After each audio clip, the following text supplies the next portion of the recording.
Olá, seja bem-vindo ao dia 312 da nossa leitura bíblica. Meu nome é Everton Alonso e nós estamos caminhando juntos para ler a Bíblia toda em um ano.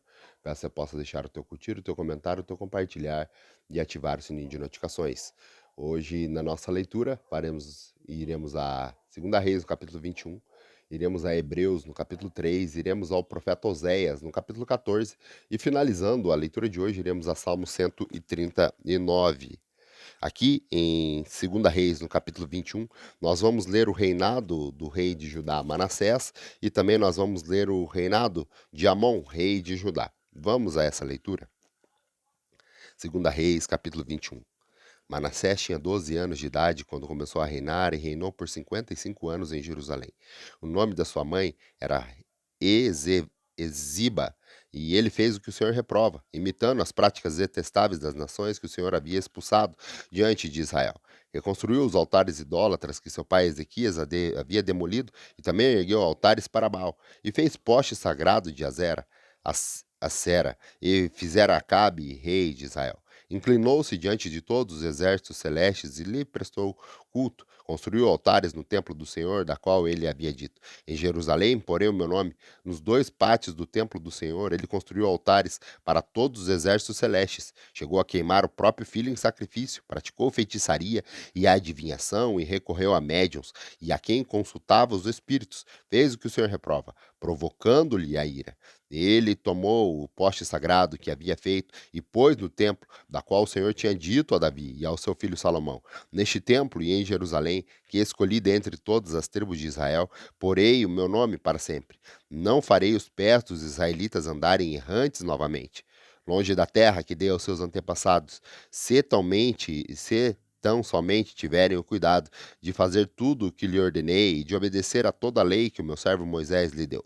Mas o povo não quis ouvir. Manassés os desviou, a ponto de fazerem pior do que as nações que o Senhor havia destruído diante dos israelitas.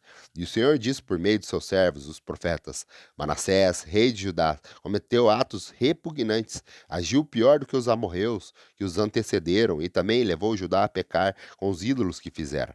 Portanto, assim diz o Senhor, o Deus de Israel: causarei uma tal desgraça em Jerusalém e em Judá, que todos os ouvidos que ouvirem a respeito ficarão zumbido. Estenderei sobre Jerusalém o fio de medir utilizado contra Samaria e o fio de prumo usado contra a família de Acabe. Limparei Jerusalém como limpa um prato, lavando-lhe, virando de cabeça para baixo. Abandonarei os remanescentes da minha herança e os entregarei nas mãos de seus inimigos. Serão despojados e saqueados por todos seus adversários, pois fizeram o que eu reprovo e me provocaram a ira, desde o dia em que seus antepassados saíram do Egito até hoje.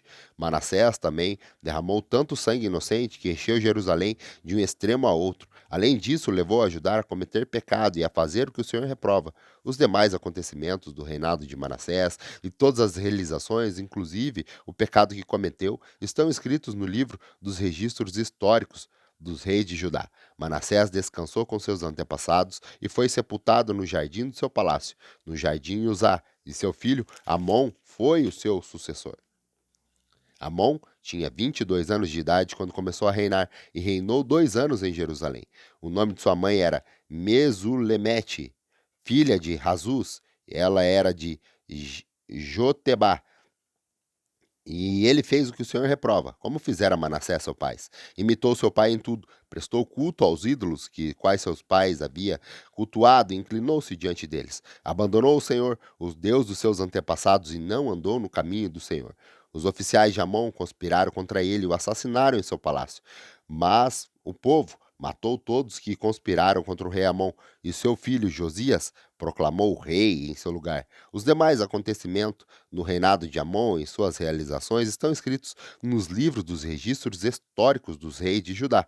Ele foi sepultado em seu túmulo no jardim de Uzá. Seu filho Josias foi o seu sucessor. Vamos agora ao Novo Testamento. No Novo Testamento, hoje, nós vamos a Hebreus, no capítulo 3. Aqui nós vamos ler que Jesus ele é superior a Moisés e também a advertência contra a incredulidade.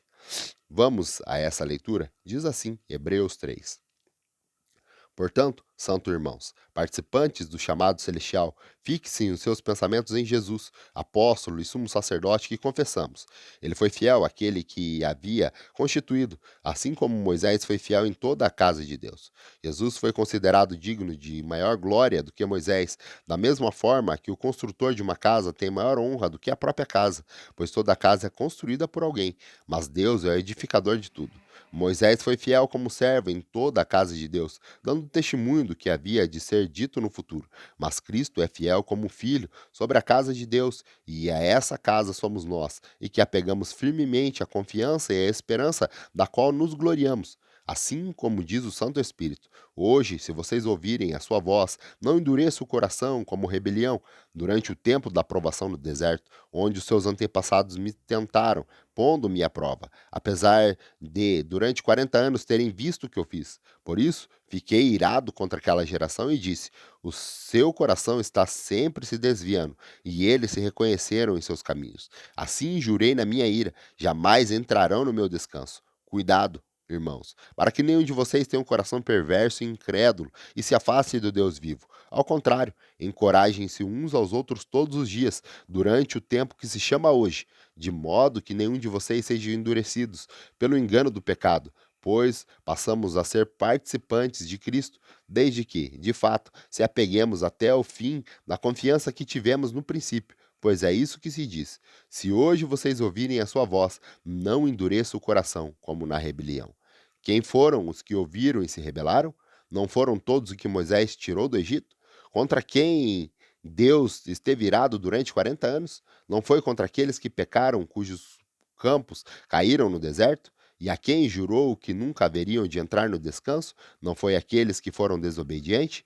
Vemos, assim, que por causa da incredulidade não puderam entrar. Vamos agora ao último capítulo do profeta Oséias. O último capítulo do profeta Oséias é o capítulo 14, aonde o profeta Oséias ele vai falar sobre as bênçãos do arrependimento. Vamos à leitura de Oséias no capítulo 14, que é o último capítulo do livro do profeta menor Oséias. Diz assim: Volte, ó Israel, para o Senhor, o seu Deus. Seus pecados causaram sua queda. Preparem o que vão dizer e voltem para o Senhor. Peçam-lhe: perdoa todos os nossos pecados e por misericórdia receba-nos, para que ofereçamos o fruto dos nossos lábios. A Síria não pode nos salvar. Não montaremos cavalos de guerra, nunca mais diremos nossos deuses aquilo que as nossas próprias mãos fizeram, pois tu amas o órfão. Eu curarei a infidelidade deles e amarei de todo o meu coração, pois a minha ira desviou-se deles. Serei como um orvalho para Israel, e ele florescerá como o lírio, como o cedro do Líbano. Aprofundará suas raízes, e seus brotos crescerão. Seu esplendor será como o da oliveira, sua fragrância como o cedro do Líbano. Os que habitavam a sombra voltarão, reviverão como o trigo, florescerão como a videira, e a fama de Israel será como a do vinho do Líbano. O que Efraim ainda tem como ídolos? Sou eu que lhe respondo, e dele cuidarei. Sou como o pinheiro verde, o fruto que produz de mim procede. Quem é sábio? Aquele que considerar essas coisas. Quem tem discernimento? Aquele que compreender. Os caminhos do Senhor são justos, e os justos andam nele, mas os rebeldes neles tropeçam. Amém? Vamos agora para a nossa última leitura de hoje. Está lá em Salmo 139, que é uma música também composta por Davi. E essa música de louvor a Deus, falando que o Senhor conhece tudo sobre nós. Vamos a essa leitura de Salmo 139, diz assim: Senhor, tu me sondas e me conhece. Sabe quando me sento, quando me levanto, de longe percebes os meus pensamentos. Sabe muito bem quando trabalho e quando descanso. Todos os meus caminhos são bem conhecidos por ti. Antes mesmo que a palavra chegue à minha língua, tu já conheces inteiramente, Senhor. Tu me cercas por detrás e por de frente. Ponhas as tuas mãos sobre mim. Tal conhecimento é maravilhoso demais e está além do meu alcance. É tão elevado que não posso atingir. Para onde poderei escapar do teu espírito? Para onde poderia fugir da tua presença? Se eu subir os céus, lá estás. Se eu fizer a minha cama na sepultura, também lá estás. Se eu subir com as asas da alvorada e morar na extremidade do mar, mesmo ali a tua mão direita me guiará e me susterá. Mesmo que eu diga que as trevas me encobrirão e que a luz se tornará noite ao meu redor, verei que nem as trevas são escuras para ti, e nem a noite brilhará como o dia, pois para ti as trevas são luzes. Tu criaste o íntimo do meu ser, e teceste no ventre da minha mãe. Eu te louvo porque me fizeste de modo especial e admirável. As tuas obras são maravilhosas. Digo isso com convicção. Meus ossos não estavam escondidos de ti, quando em secreto fui formado e entretecido, como nas profundezas da terra. Os teus olhos viram o meu embrião. Todos os dias determinados para mim foram escritos no teu livro, antes de qualquer deles existir. Como são preciosos para mim os teus pensamentos, ó Deus. Como é grande a soma dele. Se eu contasse, seriam mais do que os grãos de areia. Se eu terminasse de contá-los, ainda estaria contigo. Quem dera matasse os ímpios, ó Deus. Afaste-se de mim os assassinos, porque falam de ti com maldade e vão rebelar-se contra ti. Acaso não odeio os que odeiam o Senhor? Não detesto os que se revoltam contra ti?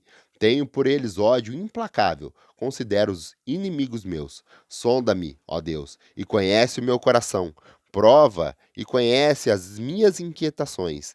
Vê se em minha conduta há algo que te ofende e dirige-me pelo caminho eterno. Grato pela tua companhia, é um prazer ter você aqui acompanhando a leitura bíblica anual. Aguardo você amanhã, se Deus nos permitir e nos conceder fôlego de vida. Até lá.